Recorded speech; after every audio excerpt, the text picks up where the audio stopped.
ایک عورت کہتی ہے کہ شادی کے 17 سال بعد میں اس نتیجے پر پہنچی کہ مرد خدا کی خوبصورت ترین مخلوق ہے۔ وہ اپنی جوانی کو اپنی بیوی اور بچوں کے لیے قربان کرتا ہے۔ یہ وہ ہستی ہے جو پوری کوشش کرتا ہے کہ اس کے بچوں کا آئندہ مستقبل خوبصورت اور اچھا بنے، لیکن اس قربانی کے بدلے ہمیشہ اس کی سرزنش کی جاتی ہے۔ اگر کبھی دل بہلانے کے لیے گھر سے باہر قدم رکھے تو بے پرواہ، اور اگر گھر میں رہے تو سست اور بیکار۔ اگر بچوں کو غلطی کی وجہ سے ڈانٹے تو وحشی۔ اگر بیوی کو نوکری سے روکے تو متکبر اور رعب جمانے والا۔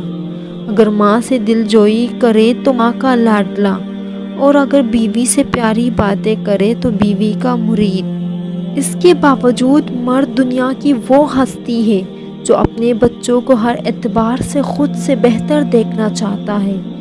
باپ وہ ہستی ہے جو اپنے بچوں سے نا امیدی کے باوجود عشق کرتا اور ہمیشہ ان کی بہتری کے لیے دعا کرتا ہے۔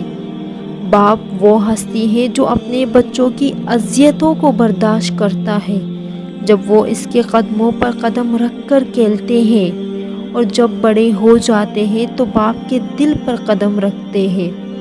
باپ وہ ہستی ہے جو اپنے بہترین ثروت بلکہ جو کچھ اس کے پاس ہے اپنی اولاد کو بخش دیتا ہے۔